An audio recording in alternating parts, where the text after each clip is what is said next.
அரசாங்கத்தின் ஊழல்களை மறைக்க எம்மை நீதிமன்றத்துக்கு அழைப்பதில் பயனில்லை. நாமல் ராஜபக்ஷ தெரிவிப்பு.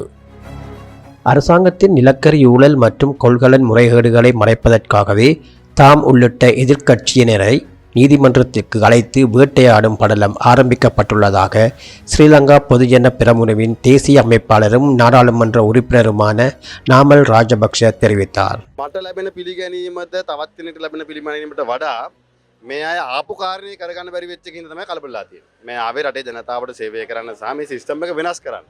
හැබැයි ඉතින් සිස්ටම් එක තිබ්බටත් වඩා පස්සට ඇදගෙන යන ගමන් සම්පූර්ණ සිස්ටම් එක විනාශ කරන තැනට මේ ආණ්ඩුව කටයුතු කරනවා. ඉතින් ඒ හින්දා තමයි මට දැනෙන්නේ මේ අය කලබලලා තියෙන්නේ කියලා. මොකද ඒ අයටත් දැනෙනවා ඇති දැන් ටික ටික සමාජය තුලින් රට තුලින් Tamanට විරෝධයක් එල්ල වෙනවා කියන කාරණය.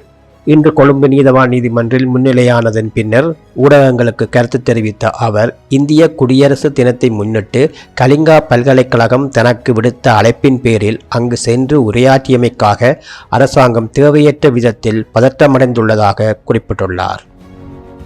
இவ்வாறான சர்வதேச அங்கீகாரங்களை கண்டு அச்சமடைய தேவையில்லை எனவும், சிஸ்டத்தை மாற்றுவதாக கூறி ஆட்சிக்கு வந்தவர்கள் தற்போது இருக்கும் சிஸ்டத்தையே அழைத்து வருவதாகவும் அவர் சாடினார். நிர்வாக குளறுபடிகள் குறித்து மேலதிகமாக கருத்து தெரிவித்த அவர், பொலிஸ்மா அதிபர் தலைமையிலான போலீஸ் திணைக்களம் தன்னிச்சையாக செயற்படுவதாகவும் குற்றம் சுமத்தினார்.